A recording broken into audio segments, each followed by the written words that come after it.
Olá a todos, eu me chamo Pedro Moreira, sou discente da Rede Bionorte e junto com o professor Alan Cavalcante da Cunha, meu orientador, professor João de Ataíde Silva Júnior, da UFPA, Universidade Federal do Pará, e o professor Antônio Carlos Lola da Costa, também da Universidade Federal do Pará. O professor Antônio Carlos foi meu orientador no mestrado.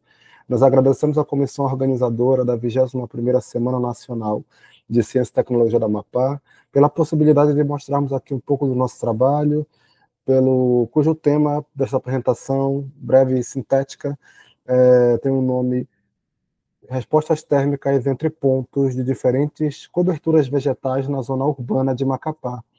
E então, o que nos motivou a pesquisar esse tema? O que nos motivou a pesquisar esse tema é que nós temos percebido que diversas cidades amazônicas do Brasil, o aumento da urbanização e a redução da vegetação tem trazido alterações no microclima, cujas consequências são o aumento da ilha de calor urbana, que é quando a temperatura de uma região é mais alta do que o seu entorno. Nas cidades, geralmente é na zona mais central, maior de circulação de pessoas, veículos, maior densidade de edificações, de asfalto. E essa ilha de calor urbana, a depender da intensidade, ela pode estar associada a um outro fenômeno chamado desconforto térmico, cujos níveis eles graduam, podendo ser de uma simples indisposição até quadros sérios de desidratação, levando até a óbito as pessoas, dependendo do nível de calor.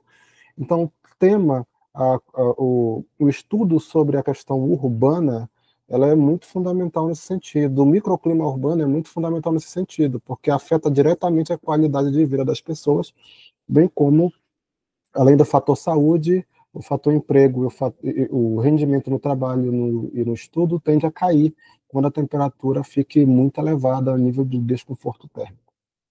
Então, aqui, fazendo uma análise da cidade de Macapá, ela foi escolhida devido ao rápido crescimento urbano, especialmente após o final da década de 80, começo da década de 90.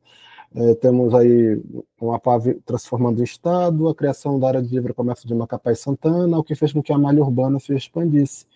E essa expansão, nós, enfim, baseado em cima disso, fizemos uma análise agora do microclima, escolhendo 5 estações semiautomáticas, 5 pontos de coleta: Unifap, Museu Sacaca, APA do Curiaú, Mar Abaixo e Fazendinha. A coleta durou 10 dias no período seco, em novembro de 2018. Lembrando que esse dado é de 6 anos atrás, mas estudos estão sendo realizados para atualizar esses dados e verificar hoje o cenário atual. Mas é interessante aqui mostrar a metodologia, como é que funciona, até para quem quiser replicar posteriormente.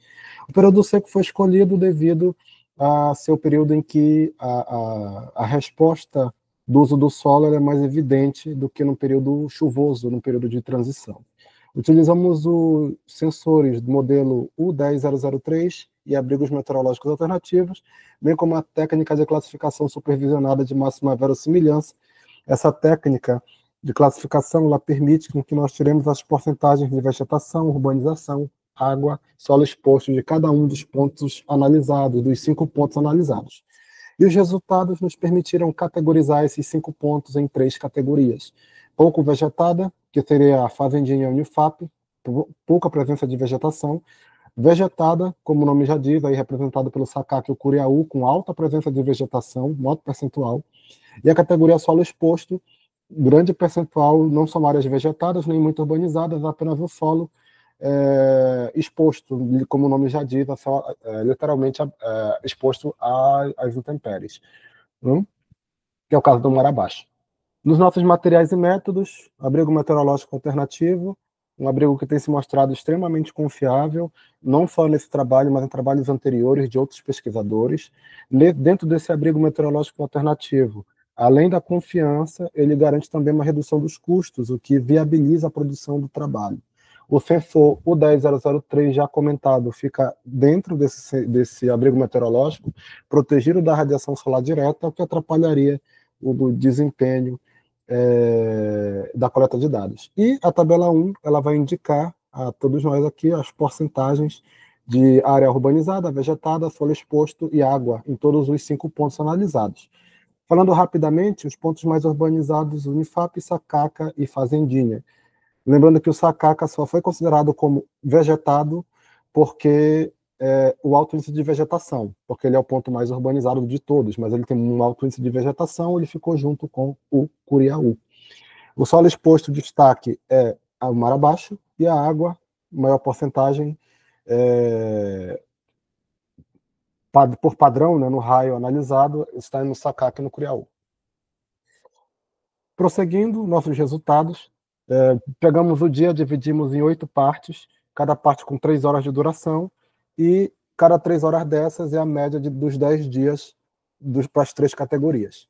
Então, entre meia-noite e 3 da manhã, os pontos pouco vegetados apresentaram maiores temperaturas, devido à perda mais lenta de temperatura, de calor, de áreas mais urbanizadas, que tem prédios, asfalto, que vão eliminando o calor de uma maneira mais lenta do que áreas vegetadas.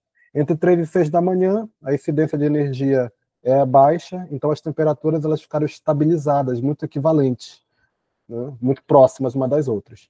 Entre 6 horas da manhã e meio-dia, como esperado, a temperatura do ar subiu nas 3 categorias, sendo que no solo exposto subiu mais devido ao menor calor específico que o solo exposto tem, é areia, composto de areia, muito da zona ali onde nós colocamos o sensor. Isso fez com que a temperatura do solo exposto subisse muito. E, posteriormente, essa temperatura ela vai cair. A partir do meio-dia, ela vai começar a cair rapidamente. É uma consequência. E, por outro lado, a categoria pouco vegetada vai apresentar a temperatura do ar mais alta, e assim ficará até o resto do dia. Entre 15 e 18 horas, a diferença térmica das temperaturas ficam acentuadas, o uso do solo fica cada vez mais evidente, as diferenças. As categorias pouco vegetadas mais aquecidas, o solo exposto pela perda de temperatura rápida passa a ter a temperatura mais baixa.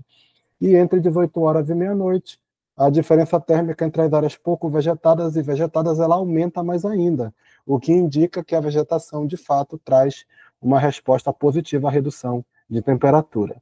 Isso aqui falando de forma sucinta, né? As conclusões que nós temos é que o uso e ocupação do solo diferente, de fato, modifica o padrão da temperatura do ar.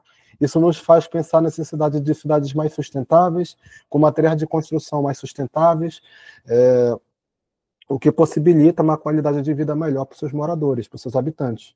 Novos experimentos necessitam ser feitos para averiguar os dados que nós obtivemos nessa pesquisa apresentada aqui.